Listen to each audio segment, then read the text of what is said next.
22 जानेवारीला होणाऱ्या राम मंदिराच्या सोहळ्यासाठी महाराष्ट्रातील कोणकोणत्या नेत्यांना निमंत्रण जाणार या संदर्भात अनेक दिवस चर्चा सुरू होती। अयोध्येत 22 जानेवारी रोजी होणाऱ्या राम मंदिराच्या उद्घाटन सोहळ्याची जय्यत तयारी सुरू आहे। या सोहळ्यासाठी देश-विदेशातील अनेक प्रतिष्ठितांना निमंत्रितही करण्यात आलेले आहे। चला तर बघूयात महाराष्ट्रातील कोणत्या नेत्यांना निमंत्रण भेटलेलं आहे। 22 जानेवारीला होणाऱ्या सोहळ्यासाठी आतापर्यंत अनेक दिग्गजांना निमंत्रण पाठवण्यात आलेलं आहे। काँग्रेसचे नेते राहुल गांधी, प्रियंका गांधी, राष्ट्रवादीचे अध्यक्ष शरद पवार आणि शिवसेना ठाकरे गटाचे पक्षप्रमुख उद्धव ठाकरे, त्याचबरोबर हिमाचलच्या मुख्यमंत्र्यांनाही निमंत्रण मिळालेले नाहीये। विश्व हिंदू परिषदेचे माजी आंतरराष्ट्रीय कार्यकारी अध्यक्ष प्रवीण तोगडिया आणि राम मंदिर आंदोलनात असलेले विनय कटियार, सपाचे नेते अखिलेश यादव यांना देखील हे निमंत्रण मिळालेलं नाहीये।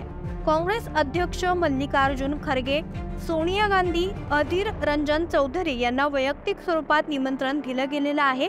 बिहारचे मुख्यमंत्री नितीश कुमार यांना देखील हे निमंत्रण आहे। माजी पंतप्रधान मनमोहन सिंग, HD देवेगौडा यांच्यासह VHPचे 100 सदस्य आणि राष्ट्रीय स्वयंसेवक संघाच्या 25 पदाधिकाऱ्यांना हे निमंत्रण केलेलं आहे। उत्तर प्रदेशचे CM योगी आदित्यनाथ यांनाही निमंत्रित करण्यात आले। भाजपाचे ज्येष्ठ नेते लालकृष्ण अडवाणी आणि मुरली मनोहर जोशींनाही निमंत्रण आहे, पण प्रकृतीच्या कारणानं ते सोहळ्यास उपस्थित राहणार नाहीयेत।